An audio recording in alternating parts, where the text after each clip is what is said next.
दादू दयाल महाराज की जय।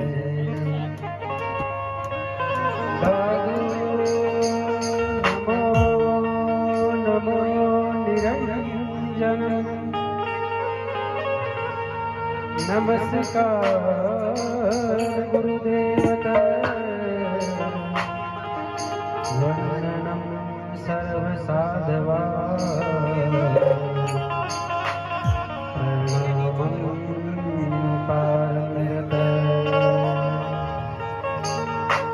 पर ब्रह्म परापरम सो मम देव निरंजन निराकारं निर्मलं तस्य दारुवन्दनं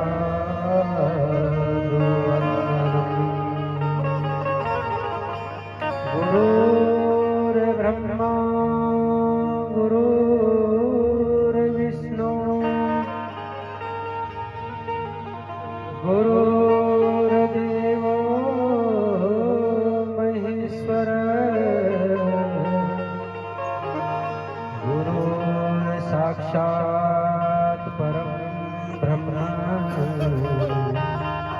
तस्मै श्री गुरुवे नमः।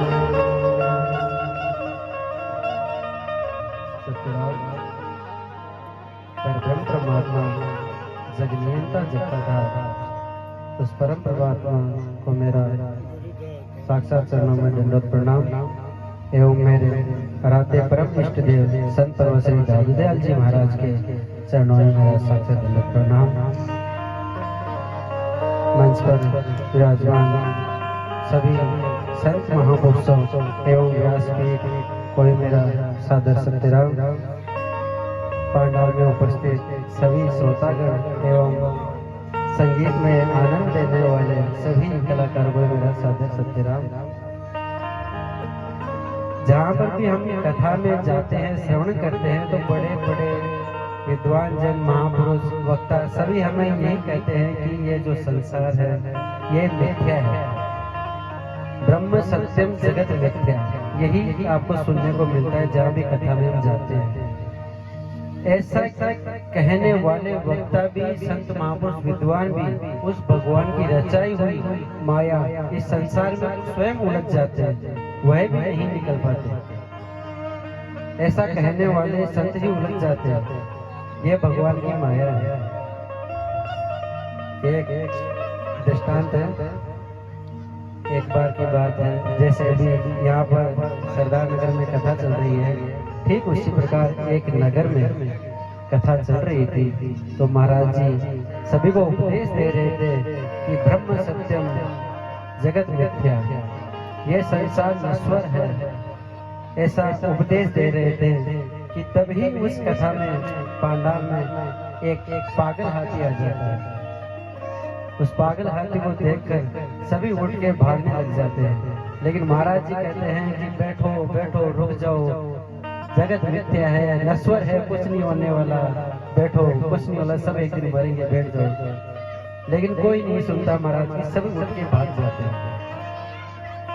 सबके जाने के बाद केवल अकेले महाराज जी रह जाते हैं उस पांडाल में। हाथी भी देखता है चारों तरफ कोई नहीं, केवल मंच पर विराजमान व्यासपीठ पर एक महाराज जी विराजमान है। हाथी उनकी तरफ दौड़ा दौड़ा आता है, उसको आते देख महाराज जी उठ के वहां से चले जाते हैं। कुछ देर बाद में बहुत सारे लोग, हजार की संख्या में भीड़ थी, सभी चले गए। इनमें से कुछ ही व्यक्ति ऐसे थे जो वापस आए उस कथा में। महाराज जी भी वापस आके बैठे, व्यास जी कहाँ जाएंगे छोड़ के। उनके आगे बैठने के बाद कुछ श्रोतागण पूछते हैं महाराज से, हम तो इस संसार में माया से ग्रसित रहने वाले अज्ञानी जन हैं, आप तो विद्वान हो, आप तो जानने वाले हो, आप क्यों उठ के भागे, आप तो खुद ही ज्ञान देने वाले हो।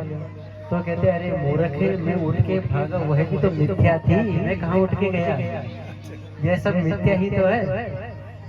तो भगवान की माया ऐसी है, उससे कोई भी नहीं बच पाया, सभी उस माया में ग्रसित होकर उलझे हुए रहते हैं। भगवान की कोई भक्ति करना चाहे तो भगवान उससे परीक्षा लेने के लिए उसे बार बार अनेक अनेक प्रकार की वस्तुओं में उलझाते हैं कि ये उनकी तरफ आकर्षित होता है या मेरी भक्ति की तरफ आकर्षित होता है। भगवान उसकी परीक्षा लेते हैं। ठीक उसी प्रकार जैसे हमारे गुरुदेव हमें कहे कि उस कमरे के अंदर जाओ, वहां पर एक घड़ा रखा हुआ है, उसके ऊपर सत्य है, उसको तुम ले जाना, ऐसा कहे हमें हमारे गुरुदेव। और हम उसको लेने दे रहे सत्य को। जैसे ही हम घड़े को खोल के देखते हैं, उसमें सबसे ऊपर अपने को सोना दिखता है, चांदी दिखती है, हीरे जवाहरात दिखते हैं, और सबसे नीचे रखा हुआ है सत्य। सत्य को कौन लेगा? कोई नहीं लेगा। गुरु जी ने तो हमें सत्य लेने के लिए कहा है, लेकिन हम हीरे जवाहरात लेके वहां से निकल जाएंगे। गुरु जी को क्या पता, गुरु जी थोड़ी देख रहे हैं, लेके चले जाएंगे वहां से। ठीक उसी प्रकार भगवान भी हमें, अगर हम भगवान की भक्ति करेंगे तो भगवान हमें सारे उपहार देंगे, स्वतः ही दे देंगे आसानी से, लेकिन जो भक्ति है वो नहीं देंगे बिल्कुल भी। ठीक उसी प्रकार एक बार भक्त भगवान की भक्ति कर रहा था, बड़ी कठोर तपस्या की उसने भगवान की, भगवान की बड़ी कठोर तपस्या की। तो भगवान भक्ति से प्रसन्न होके उसे कहते हैं कि मांग, मुझे क्या चाहिए? धन चाहिए, संपत्ति चाहिए, वैभव चाहिए, ऐश्वर्य चाहिए, सम्मान चाहिए, क्या चाहिए? तो वो कहता है भगवान जो आपने नाम नहीं लिया वही चाहिए। भगवान ने क्या नाम नहीं लिया? भक्ति का। भगवान सब कुछ देते हैं, लेकिन भक्ति नहीं देते। तो जितना हो सके हम भगवान के मंदिर में जाते हैं तो हमें भक्ति के बदले कुछ मांगना नहीं चाहिए। अगर आप मांगोगे तो भगवान आपको वही चीज देंगे, आप नहीं मांगोगे तो भगवान आपको सब कुछ देंगे। जिस प्रकार एक बच्चा माँ से मांगता है तो माँ उसे वही देती है, अगर वो नहीं मांगता तो माँ उसे दूध भी पिलाती है, मीठा पिलाती है, सब लाके देती है। क्या पता बच्चे को क्या चाहिए, सब कुछ देती है माँ। ठीक उसी प्रकार भगवान भी हमें सब कुछ देते हैं। जाकर वहां मांगो नहीं, अगर आप मांगोगे तो वह व्यापार हो जाएगा। बस आप भक्ति करो, भगवान आपको सब कुछ प्रदान करेगा, किसी भी चीज की कमी नहीं रहेगी आपके जीवन में। इतना ही कहकर अपनी वाणी को विराम देता हूँ। इस दास से कुछ त्रुटि हुई तो क्षमा करना। बोले श्री स्वामी दादा दयाल महाराज।